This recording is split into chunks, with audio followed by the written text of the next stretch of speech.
দখল দূষণে অস্তিত্ব হারাতে বসেছে চুয়াডাঙ্গার প্রধান নদী মাথাভাঙ্গা। নদীর দুই পার দখল করে নির্মাণ করা হচ্ছে একের পর এক স্থাপনা। শহরের ময়লা আবর্জনা ও হাটবাজারের বর্জ্য সরাসরি নদীতে ফেলার বিরূপ প্রভাব পড়েছে পরিবেশের উপর। উৎকট গন্ধে নদীর দুই ধারে যারা বসবাস করেছেন তারা পড়েছেন চরম ভোগান্তিতে। পানি দূষিত হয়ে কয়েক বছর ধরে মারা যাচ্ছে মাছ। বিভিন্ন স্থানে কোমর পর্যন্ত বাঁধ দেওয়ায় বাধাগ্রস্ত হচ্ছে পানি প্রবাহ। এতে নাব্যতা হারিয়ে অস্তিত্ব সংকটে পড়েছে মাথাভাঙ্গা নদী। চুয়াডাঙ্গা জেলা প্রশাসক কিসিঞ্জার চাকমা ও police super RM Foyzur Rahman সম্প্রতি নদী পরিদর্শন করেন। নদীর বিভিন্ন স্থানে চলমান অনিয়ম দেখে অসন্তোষ প্রকাশ করে সংশ্লিষ্টদের বিরুদ্ধে আইনগত ব্যবস্থা গ্রহণের নির্দেশ দেন।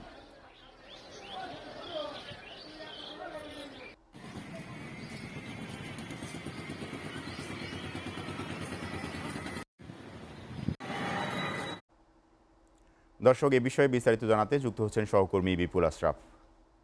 জেলা চুয়াডাঙ্গা এই জেলা কিন্তু বেশিরভাগ জায়গায় কিন্তু সমভূমি। এই কারণে কিন্তু অন্যান্য জেলার তুলনায় নদী নালা খাল বিল কিন্তু অনেকটা কম। জেলা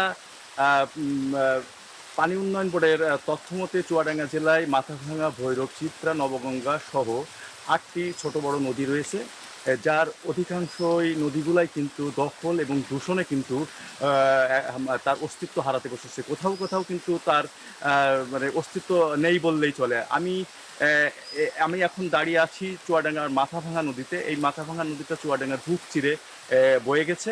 আপনি জানেন যে এই মাথাভাঙ্গা নদীকে কেন্দ্র করে এক সময় অনেক এই মাথাভাঙ্গা নদীতেই কিন্তু বড় বড় নৌকা, লঞ্চ কিন্তু চলাচল করেছে, কিন্তু আজকে দেখেন তার মাথাভাঙ্গা নিভু অবস্থা বিরাজ করছে। তো সম্পূর্ণ এই মাথাভাঙ্গা নদীতে যে পৌর এলাকার সমস্ত যে বর্জ্যগুলা কিন্তু এই মাথাভাঙ্গা নদীতে সাথে কানেকশনে মাথাভাঙ্গা নদীতে এসে পড়ে। এছাড়াও হাট বাজারের যে সমস্ত গরু ছাগলের বর্জ্য, মুরগির বর্জ্য, অন্যান্য বর্জ্যগুলোও কিন্তু এই মাথাভাঙ্গা নদীতে ফেলা হয়। এই কারণে এই শহরের 2 কিলোমিটার যে মাথাভাঙ্গা নদী আছে, এই এলাকাটা কিন্তু একেবারেই পানিটা একেবারেই দূষিত হয়ে গেছে। এই কারণে কিন্তু জেলা প্রাণী সম্পদ মৎস্য কর্মকর্তা দীপক কুমার পাল আমাদেরকে জানিয়েছে যে এই 2 কিলোমিটার এলাকার দূষণ এতটাই বেড়ে গেছে যে এখানে কিন্তু প্রতি বছর কিন্তু মাছ এই সময়ে এই সিজনে মাছগুলো কিন্তু মরে ভেসে থাকে।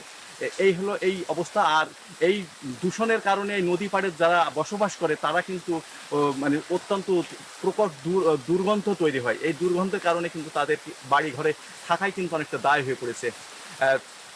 আর চুয়াডাঙ্গা জেলা প্রশাসক ডক্টর কিসিঞ্জার চাকমা এবং police super RM Foyzur Rahman গত 3 দিন আগে মাথাভাঙ্গা নদীতে তারা নৌকাযোগে মাথাভাঙ্গা নদীর বিভিন্ন এলাকা পরিদর্শন করে সাংবাদিকদের জানিয়েছেন যে আসলেই অনেক বিভিন্নভাবেই বিভিন্ন মানুষ কিন্তু এই দূষণ করে আসছে। এই জন্য জনসচেতনতা আর উপরে তারা জোর দিয়েছে, মানুষকে আরও এই নদীকে কিভাবে বাঁচানো যায় তার উপরে তারা জোর দিয়েছে। এই